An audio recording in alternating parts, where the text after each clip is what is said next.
Bonjour, c'est Pafoum.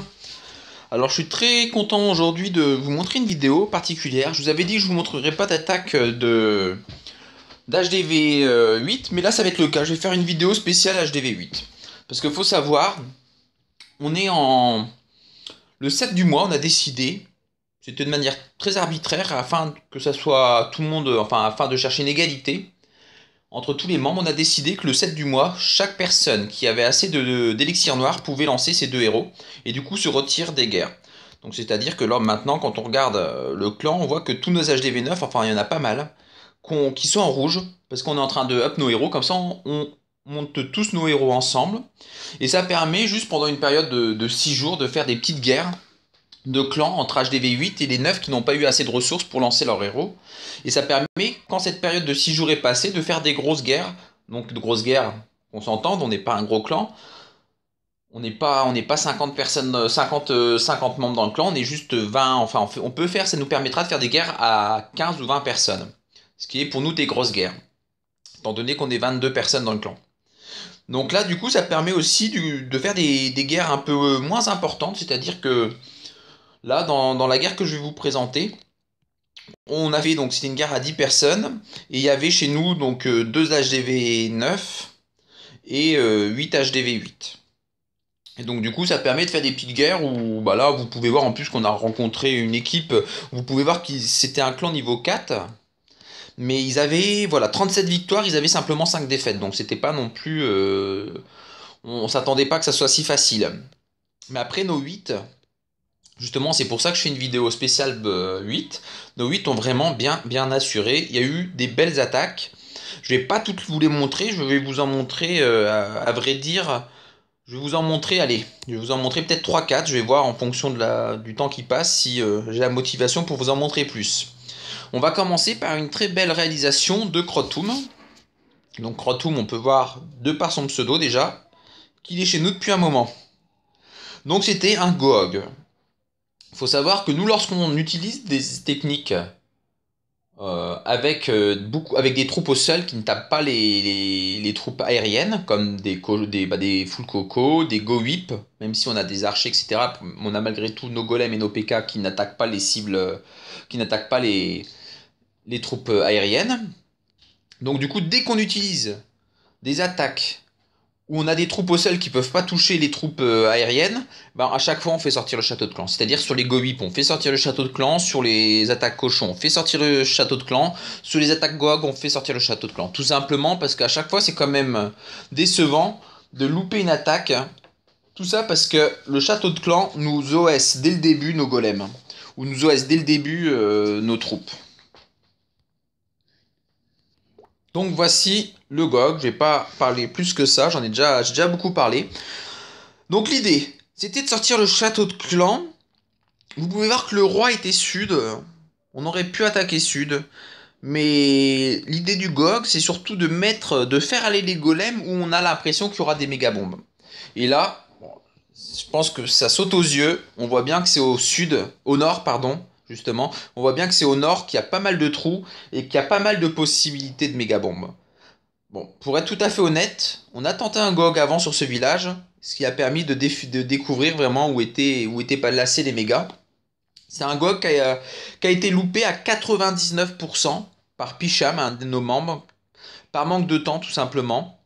Et du coup, on l'a retenté, Crotoum l'a retenté, il l'a réussi. Donc on sort le château de clan, et pour bénéficier du drag 5 qu'on a dans notre château de clan, parce que nous en général les châteaux de clan adverses, enfin le château de clan de nos adversaires, on le tue toujours avec notre château de clan, et dans notre château de clan en général, bah, on se doute qu'il y a tout le temps dragon maintenant, donc nous on met drag 5. Comme ça c'est plus simple. Le drag 5 en général, il rencontre souvent un autre drag 5 en face, donc quand c'est comme ça on aide un peu avec quelques troupes. Et là on savait que c'était un drag 4. Et l'avantage de faire le château de clan, de tuer le château de clan adverse à l'endroit où on va attaquer, c'est qu'on va profiter un peu de notre château, des troupes du château de clan. C'est toujours dommage de faire le château de clan. Imaginons, il fait le château de clan dans le sud pour pas perdre trop de temps. Bah, c'est toujours dommage parce qu'on sait qu'il va se faire tuer assez rapidement et que du coup il va servir à rien. Alors que là vous allez voir que le dragon va être quand même utile. Déjà parce qu'il monopolise la tour d'archer qu'il tape et qu'il tape pas nos golems. Et vous allez voir que du coup il va quand même nettoyer un peu. Il va aider les sosos.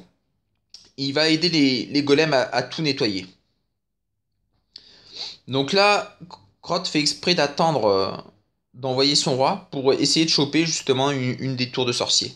Parce que l'idée dans cette attaque, donc là, c'est d'envoyer les cocos et c'est surtout de ne pas les faire venir au nord. Et pour ne pas les faire venir au nord, bah, c'est simple, il faut tuer les défenses. S'il n'y a plus de défense au nord, bah, les cocos, vu que c'est une troupe qui va s'occuper que des défenses, bah, ils iront pas plus haut. Ils éviteront comme ça toutes les possibilités de méga bombes. Donc là, on voit que les soins sont bien placés au niveau des mégas. On joue pas avec X-Mode. On savait où elles étaient placées tout simplement parce qu'on avait déjà attaqué avant. Et de toute façon, de base, étant donné que tout était nettoyé, c'est normal en général dans une attaque quand on sait pas, quand c'est la première attaque, quand on sait pas où sont les méga bombes. Bah, en général, on place, comme je vous avais montré sur d'autres vidéos, les soins au niveau des trous. Et après, on s'adapte au village. Évidemment, on place le soin au niveau du premier trou. Si on voit qu'il y a une Tesla qui sort et que le village est assez symétrique, mais on va pas placer les soins à chaque trou identique parce qu'on se doutera qu'il y a des Tesla. Donc voilà, c'était une très belle réalisation, un très beau GOG réalisé par Snap. Il a eu chaud au niveau du temps, mais ça s'est très bien passé, étant donné qu'il a fait 3. Donc très belle réalisation. On avait du mal à un moment donné avec nos HDV 8, on avait beaucoup de boulot les HDV 9, parce qu'on devait faire les 8 qui n'étaient pas faits. Et c'était il y a un mois, je vous en avais parlé dans une de nos vidéos. Mais depuis, ça a bien changé. Parce que nos 8, bah, en un mois, ils ont eu le temps d'avoir beaucoup de troupes, de bien s'améliorer. Et du coup, maintenant, on fait des belles attaques. Cette deuxième attaque, bon, on voit, il y avait un trou. Ça a commencé. C'est une attaque, vous allez voir, il y a vraiment tout type de trous. Tout type de troupes. Le village en soi, bah, c'est un village moyen. Il est pas complètement maxé, mais il est quand même pas trop mal. Je pense que c'était une mauvaise idée de sa part de faire un trou à côté de son château de clan. Peut-être c'était pour inciter les gens à aller au milieu et puis de rester bloqué un peu au milieu. Après, c'est toujours difficile. Donc ça, dans l'idée, c'était pas mal. Après, pour moi, un trou, c'est toujours une mauvaise idée. Mais après, pourquoi pas, on essaye de tenter l'adversaire à se focaliser, à attaquer à un endroit précis. Après, dans l'idée, pourquoi pas, ça aurait pu le faire. Seulement, vous pouvez voir qu'il a mis ses canons en extérieur. Pas apporter des anti-aériens. Donc là, l'idée qu'on a eue, bah, c'est de faire sortir le château de clan, tuer le château de clan, et ensuite d'attaquer au centre avec des troupes costauds, avec plein de points de vie, parce que vous allez voir qu'ils vont se faire bombarder au milieu. Et c'est pourquoi il a fait un golem, P.K. et Valkyr, parce que Valkyr ça a de la vie, P.K. ça a de la vie, et golem évidemment c'était pour concentrer les défenses dessus. Et on a fait quelques ballons, enfin Galsem, parce que c'est lui qui l'a réalisé, a fait quelques ballons pour faire les defs extérieurs, les canons justement. C'est dommage, je pense qu'il aurait fait peut-être des tours d'archer, ça aurait été peut-être un peu différent. Bon, je pense qu'on aurait fait des cocos à la place des ballons. Mais enfin voilà, c'était une belle réalisation où finalement Galsem s'est très bien adapté au niveau de la stratégie au village. Et pareil, au niveau du château de clan, c'est pas bête ce qu'il a fait. Il a fait, c'est ce que je vous disais, le château de clan c'est toujours important, c'est quand même des troupes en plus, c'est quand même des dégâts en plus. Et du coup, le meilleur endroit pour le faire, c'était vraiment le nord. Parce que vous pouvez voir qu'il y a un canon, donc du coup, vu que nous, dans nos châteaux de clan, comme je l'avais dit, on met des drags quand on fait un château de clan adverse, parce que Drag 5, c'est vraiment costaud. Bah du coup, il l'a fait au nord, comme ça, il va pouvoir garder le dragon le plus longtemps possible. Et vous allez voir que le dragon va pouvoir nettoyer un peu le nord, et c'est toujours du temps gagné. Donc une fois que le château de clan était fait, normal, il pose toutes ses troupes au sol, un soin, pour pas les perdre, et un rage bien placé en plein milieu pour que ça aille vite. Et vous allez voir que ça a été assez vite, là c'est en temps réel, et qu'en peu de temps tout a été nettoyé au milieu. Donc la limite, il aurait pu envoyer déjà des ballons au niveau de certains endroits, au niveau du sud, enfin au niveau de tous les, d'ailleurs sud, est-ouest, il aurait pu envoyer les ballons un tout petit peu plus vite pour gagner un peu plus de temps. Bon, enfin rien de grave.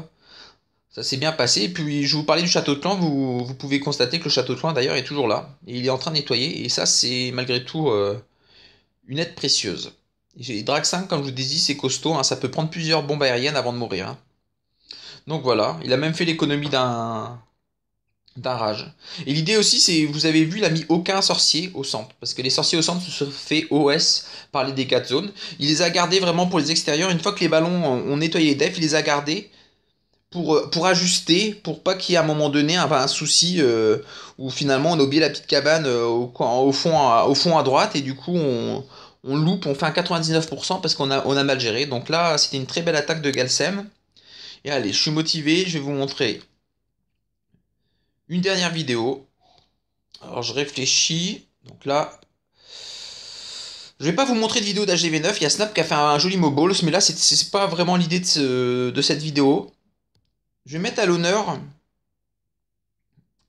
Je vais mettre à l'honneur une personne qui n'a toujours pas apparu, qui n'est toujours pas apparu au niveau des vidéos, qui fait pas d'hybride, il fait pas de GOG.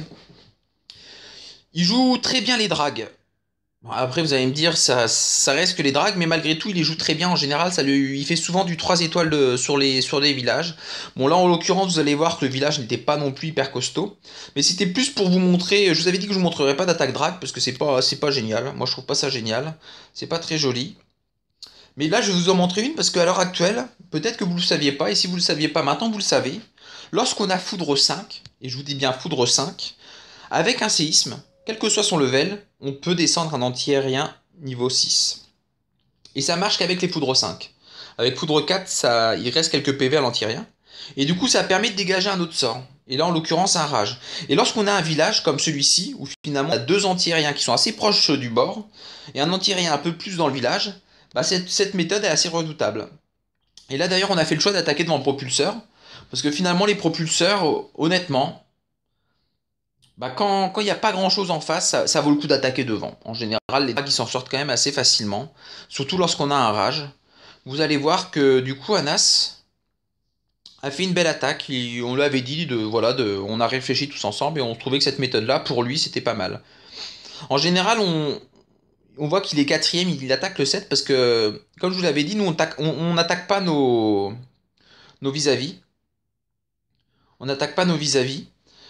On attaque le village qu'on pense pouvoir raser, que ça soit en 8 ou en 9.